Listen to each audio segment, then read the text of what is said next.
एक होता है वार्णिक, एक होता है मात्रिक, और एक होता है तीसरे प्रकार का छंद होता है जिसको कहा जाता है मुक्तक छंद कहा जाता है। ठीक है ना। मात्रिक छंद में क्या होता है, देखो मात्रिक छंद में अपन किसकी गणना करेंगे, मैंने कल बताया था, बोलो भाई।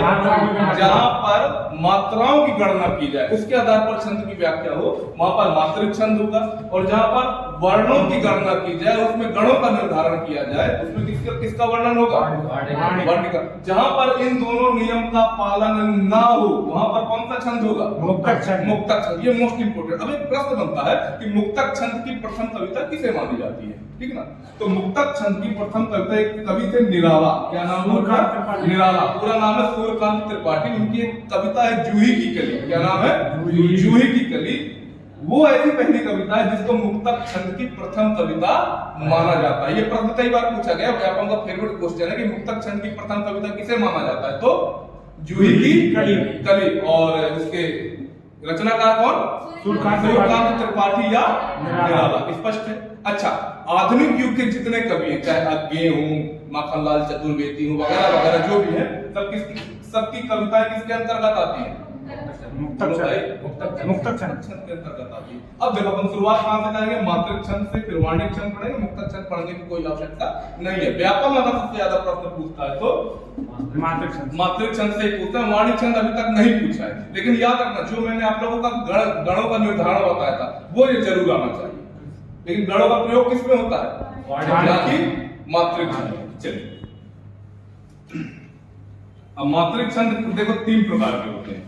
कितने प्रकार के होते हैं, तीन प्रकार के होते हैं मात्रिक छंद। एक होता है सममात्रिक छंद। पहला नंबर कौन सा, सममात्रिक। दूसरा अर्ध सममात्रिक कर देते हैं ना, अर्ध सम मात्रिक। और तीसरा विषम मात्रिक छंद। तो ये बात प्रश्न कई बार पूछा जाता है कि मात्रिक छंद कितने प्रकार के होते हैं, तो सममात्रिक, अर्ध सममात्रिक और विषम सममात्रिक। इनमें अंतर क्या होता है, मैंने आप लोगों को बताया था छंद किसमें विभक्त होता है, बोलो भाई। अरे चरण में या पद में, है ना। अब प्रत्येक छंद में कम से कम कितने चरण होने चाहिए, बताया था मैंने। प्रत्येक छंद में कम से कम कितने चरण, 4 चरण होने चाहिए। इन्हीं चरणों में जो मात्राओं की गणना होती है उसी के आधार पर इसे सममात्रिक, अर्धसममात्रिक, विषममात्रिक में बांटा गया। तो कहने का मतलब, जैसे मान के चलो चौपाई, ठीक है, चौपाई में 4 चरण होता है, बोलो भाई। अरे चरण में या पद में, है ना। अब प्रत्येक छंद में कम से कम कितने चरण होने चाहिए, बताया था मैंने। प्रत्येक छंद में कम से कम कितने चरण, 4 चरण होने चाहिए। इन्हीं चरणों में जो मात्राओं की गणना होती है उसी के आधार पर इसे सममात्रिक, अर्धसममात्रिक, विषममात्रिक में बांटा गया।